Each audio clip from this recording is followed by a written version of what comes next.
சரி போயிட்டு வரேன் ஆண்டி. தம்பி, கடைக்கு வேலை செய்யாத ஆள் இருந்தா சொல்றியா? கடைக்கா? ஏதாச்சும் குவாலிஃபிகேஷன் இருக்குதா ஆண்டி? அதெல்லாம் ஒன்றுமே இல்லைப்பா. வாய் கணக்கு தெரிஞ்சால் போதும். ஹச்ஆர் தொழில் இல்லை, நைட் ஷிஃப்ட் இல்லை, ஒர்க் ப்ரெஷர் இல்லை, டார்கெட் இல்லை, எதுவுமே இல்லை. பாவம், இவங்களும் முன்னாடி சாஃப்ட்வேர் கம்பெனியில் வேலை செஞ்சுருப்பாங்க போல். நம்ம ப்ரெஷர் புட்டு வைக்கிறாங்க. ஆமாம், சேலரி எவ்வளோ ஆண்டி? 10,000 ரூபாப்பா.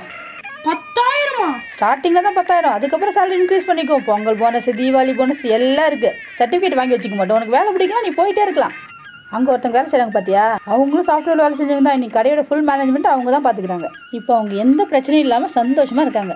முதல்ல இந்த கரும்பு பிடிச்ச வேலையை தூக்கி போட்டு நாளையிலேருந்து இந்த கடைக்கு ஜாயின் பண்ணி வாழ்க்கையில் மேலே போகிறோம்.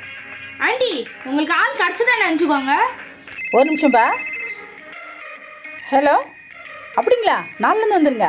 உங்ககிட்ட சொன்ன வாய்முகூர்த்தமோ என்னமோ, நாளிலேருந்து MBA படிச்சது வேலைக்கு வரேன்னு சொல்லியிருக்காரு. எனக்கு முன்னாடி நேரம் போய் நிற்குது. சரி, நான் வரேன் ஆண்டி. சரிப்பா.